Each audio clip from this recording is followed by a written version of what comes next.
CJ Flyer, standing in backyard, Kansas, USA, fixing to show you the greenhouse that's behind me. I built that over the last couple months. Chances are you're here because you've done a search for greenhouses, do-it-yourself types, and hoop houses or high tunnels. Well, that's why you're here, and I'm fixing to show you what I did to accomplish this. Now, it's not an engineered design. It's what works for me, and it's simply a result of what you're doing, searching YouTube for possible ways to build what you want, get your project done. So I've kind of taken different ideas from different folks and put them together, and I've come up with a functional greenhouse. So on this video, we're going to take a look at it closer up, show you how I put it together. Maybe it'll work for you, maybe it won't. And then on the next video, I'll show you the hydroponic system, the Dutch bucket system I have set up inside. So let's take a look.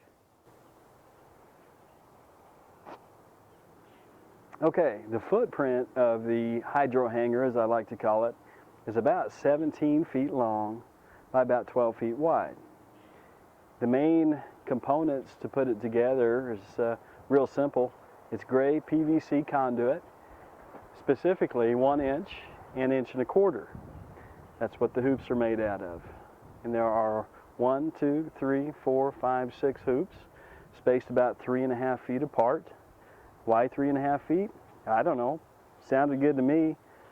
And it supports the plastic, I figured, and I didn't overbuild it, so I could park a pickup truck on top of the thing, and it seems to be doing fine.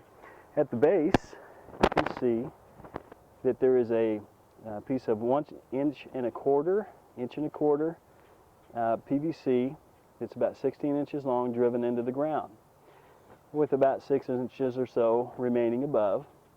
And then the 1 inch PVC conduit is simply stuck inside of that.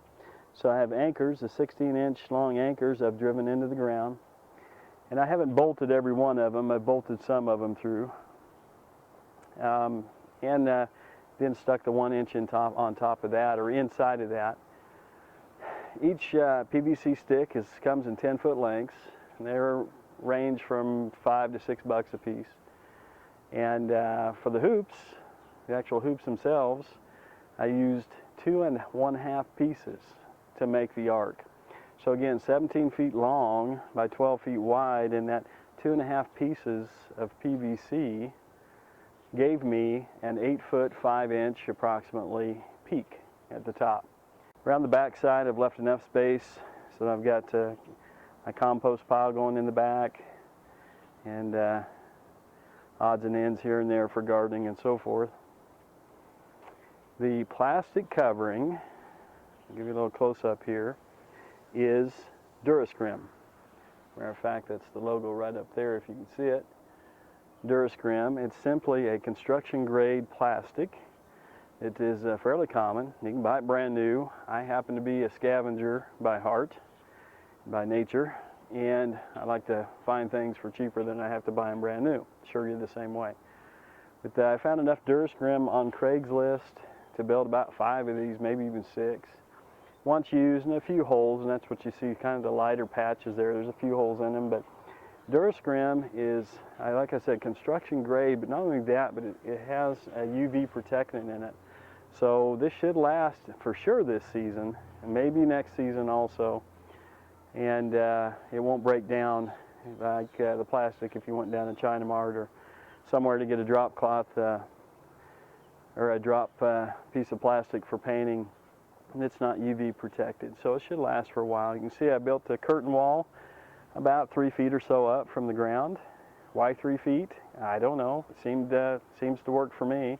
It's partially rolled up today. Got up into the 85, 87 today on the outside, which makes the temperature go pretty high on the inside of this thing. It functions really well. So I just used a couple of pieces of pipe, specifically chain link fence top pipe, and they're nice to fit together because they have the crimped ends on them, and you can fit them together, and I can just roll it up and support it however I want to. All right, let's move around to the inside here. Actually, the ends. Let's talk about the ends. Just framed in wood. The ends are siding material bought at the big box stores, And inside you'll see is just stick framing, 2x4 normal stuff. And for rigidity, and I didn't have to, you wouldn't have to frame it in that way. But I wanted to go with wood. You could just bring your plastic over the end if you wanted to do that. And I just decided to go with wood. I have a big enough opening, important, big enough opening for wheelbarrow or things to get through here. And you can see the hydroponic setup inside is humming right along. And I'm happy with that, the way it's working out. But the hoops were put up, like I said, with a 16-inch piece of 1 1/4 inch driven into the ground. And then the 1-inch hoops inserted into that. Again, there's 6 of them, 3.5 feet apart. And then down the center, somewhat down the center, as you can see, it's off a little bit, and that's shifted over the month or 2 months it's been up. But anyway, down the center is another piece of 1 inch bolted through each hoop. And then on each corner, you can see an angle. There's one right there. Goes up, and where it crosses each hoop, it's bolted through. And on all 4 corners, I've done that. That's just 1/2 inch PVC, straight 1/2 inch PVC. And that really gave it some rigidity. And then at the top, I just recently installed, I don't know if you call those purlins or what you call them, but again, more 1/2 inch PVC, mainly for my trellising. And that's what you see right there with the garden yarn or garden string there, set to trellis up those tomatoes as they start getting in height. But again, you can see my boxed in ends. It's nothing specifically, it's not pretty, but it's functional and it's solid. At the end here, I've cut myself a window, made myself a little adjuster out of some more PVC. PVC is great stuff. And then down below also, I've got another window that I need to set up another bracket for, because these greenhouses, they heat up pretty quick. On the other end, coming through there, the front door, I've built myself a little bench to work on and organize all my stuff. The floor, by the way, is weed barrier. Just bought a 6-foot wide roll, not the expensive stuff. And it seems to be holding up pretty good. Folks, all together, I've got probably between $265 to $300 invested in this 17 by 12 greenhouse. Not very much. I bought some new wood, and of course the PVC conduit was new. But you know, the plastic, I saved probably $150, $200 rather than buying new greenhouse plastic. And I think this Durascrim is going to work out fine for me. So do some scavenging. There's plenty of stuff out there that can be had for cheap. Here's my little raised bed that I'm getting ready to attempt. And let's talk a little bit about why I've done all this. So why did I invest the time and money in building this do-it-yourself greenhouse? Well, it started about a year ago. I'm mid-40s, and I don't eat so well. I travel quite a bit. Let me rephrase that. What I eat, it tastes really good, but not necessarily good for you. So I needed a lifestyle change. My wife has been healthy for many, many years. So we decided to buy a nice juicer and invest in some fruits and vegetables and get those into my system and her system. And it's worked out really good, but we spend a lot of money, as you can imagine, on fruits and vegetables. So the motivation would be that we put some time and effort into growing our own. The problem is we both travel, and a traditional garden would end up being a garden of weeds. So with our lifestyle, we needed to come up with some system that was fairly automated, so I could leave for a week or 2 at a time and just have somebody check the system. So the hydroponics thing came about by doing research on YouTube, just like what you're doing. And so far it's working out good. I'll show you that on the next video. But I wanted a bit of a controlled environment, so the greenhouse, hoop house, high tunnel thing came along and evolved as I looked more and more into it. The PVC, again, is 1 inch The anchor PVC is 1.25 inches, and that is gray PVC conduit. And I've used pieces of regular 1/2 inch PVC for bracing.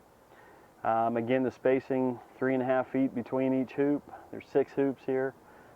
And again, this works for me. It may not work for you. Maybe you have some soil that you can't drive a 16-inch piece of conduit into. And so maybe you have to attack it a different way. Cost-wise, again, $265, I think, is where I'm at.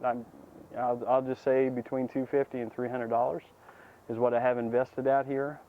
So, Mean Shoes. It's not homemade, and it's not beer. It's root beer. But Mean Shoes and MHP Gardener Bobby, Bear Prepper, Reaganite 71. Thank you for everything that you do on YouTube. All the details, all the patience you have of describing things. Reaganite, I just built this tonight watching your latest input to YouTube. For folks that don't know, that's a mosquito trap, homemade. Just simply a 2-liter bottle, cut up, turned upside down, stuck in itself, and some sugar water and a little bit of yeast at the bottom. And we're going to see if that works tonight. The mosquitoes aren't too bad here in Kansas yet, but anyway, one of the many neat things that all these YouTubers put on their channels, and I'll put some links if I can figure it out on this video, and all these neat things, a tremendous amount of information, just awesome stuff. Hopefully I'm contributing to that, but to all you folks, here's a root beer salute to you.